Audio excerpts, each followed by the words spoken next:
उत्तराखंड को यूं ही देवभूमि नहीं कहा जाता।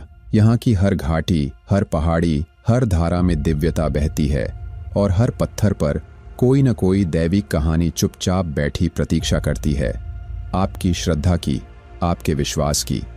आपने अब तक केदारनाथ, बद्रीनाथ, गंगोत्री, यमुनोत्री जैसे 4 धामों के बारे में ही सुना होगा, जहां लाखों भक्त हर साल दर्शन के लिए पहुंचते हैं।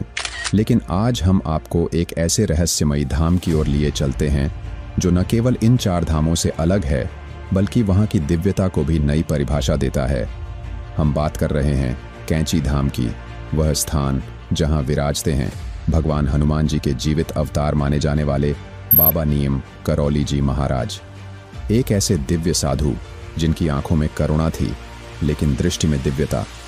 एक संत जिनके दर्शन मात्र से लोगों का भाग्य बदल जाता था।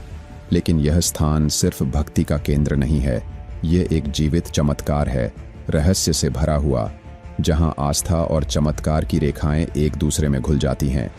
क्या आपने कभी सोचा है कि एक ट्रेन से उतार दिए गए एक सादे से बाबा की कहानी कैसे आज करोड़ों लोगों की श्रद्धा का केंद्र बन गई?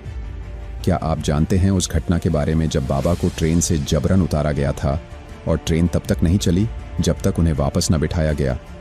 यही तो वो क्षण था जिसने दुनिया को दिखा दिया कि ये कोई साधारण सन्यासी नहीं, बल्कि स्वयं चमत्कार की चलती फिरती मूर्ति है। कैंची धाम में विराजमान हनुमान जी की मूर्ति को लेकर भी कई राज्य छुपे हैं। कहा जाता है कि यह मूर्ति किसी मूर्तिकार ने बनाई नहीं, बल्कि यह स्वयंभू प्रकट हुई थी और इसका सबसे बड़ा कारण थे बाबा नीम करौली महाराज। यह कथा यहीं नहीं रुकती। आखिर एक 17 वर्षीय बालक को ऐसा क्या अनुभव हुआ कि वह सांसारिक मोह से ऊपर उठ गया और दिव्य ज्ञान का अधिकारी बन बैठा। ये वही बाबा थे जिनके पास शब्दों की जरूरत नहीं थी। उनकी मौन दृष्टि ही आपके जीवन की दिशा बदल सकती थी। आज भी कैंची धाम में जो कोई आता है वो खाली नहीं लौटता।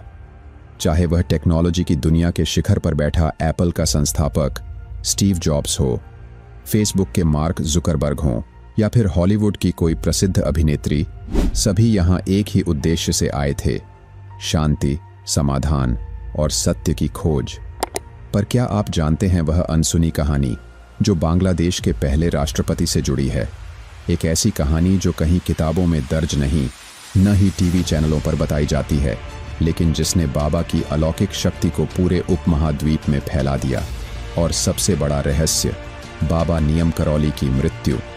क्या वह एक साधारण देह त्याग था या फिर कोई गहरा आध्यात्मिक संकेत जो उनके भक्तों के लिए छोड़ दिया गया था? दोस्तों, यह सिर्फ एक मंदिर की कथा नहीं है, यह एक जीवित आध्यात्मिक यात्रा है जो आपकी सोच को झकझोर देगी। हर मोड़ पर एक रहस्य, हर दृश्य में एक चमत्कार और हर शब्द में एक संदेश छिपा है। ये वीडियो एक दस्तावेज है उस विश्वास का जो बिना बोले भी बोलता है। तो क्या आप तैयार हैं एक ऐसे धाम